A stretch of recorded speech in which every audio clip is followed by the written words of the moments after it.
Mana gapimga isboti qaranglar, agar loyda tevadan usta sachadigan bo'lsa, umuman travertingdan ketmaydi deyshadi. Sachay ustaga.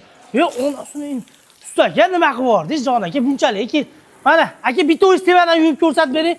Mana ustaga agar 10 yil davomida bir narsa bo'ladigan bo'lsa, sog'-salomat bo'lsak qilib beramiz deyaptilar. Uni qaranglar, polni loy sachdik. Polni loy sachdik, ko'rib turganlaringni loyda bitta tushishiga e'tibor berasizlar kerak. Bu 4 sloy emas, 6 sloy bo'lgan bo'ladi. 2 sloy polirovka, 2 sloy mana shunaqa travertin, 2 sloy chaqlanadi. Kimga shunaqa suv charchab ish qilaydigan ustalar kerak bo'lsa, pastda nomerini qoldiryapmiz.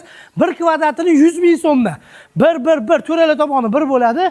100 ming so'mdan xomashyo usta hamma yo'q ichida bo'ladi. Undan tashqari mashq ko'rib turgan xonadonlaringga 100 ming so'mdan общий 300 kvadrat joyga atigi 30 million so'mga usta xomashyosi hamma yo'q ichida tayyorlab bergan.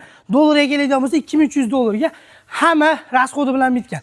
Pastda nomer qoldiramiz. Eng asosiysi O'zbekistonning 12 ta viloyatiga xuddi shu narxlar amal qiladi. Aloqaga chiqasizlar.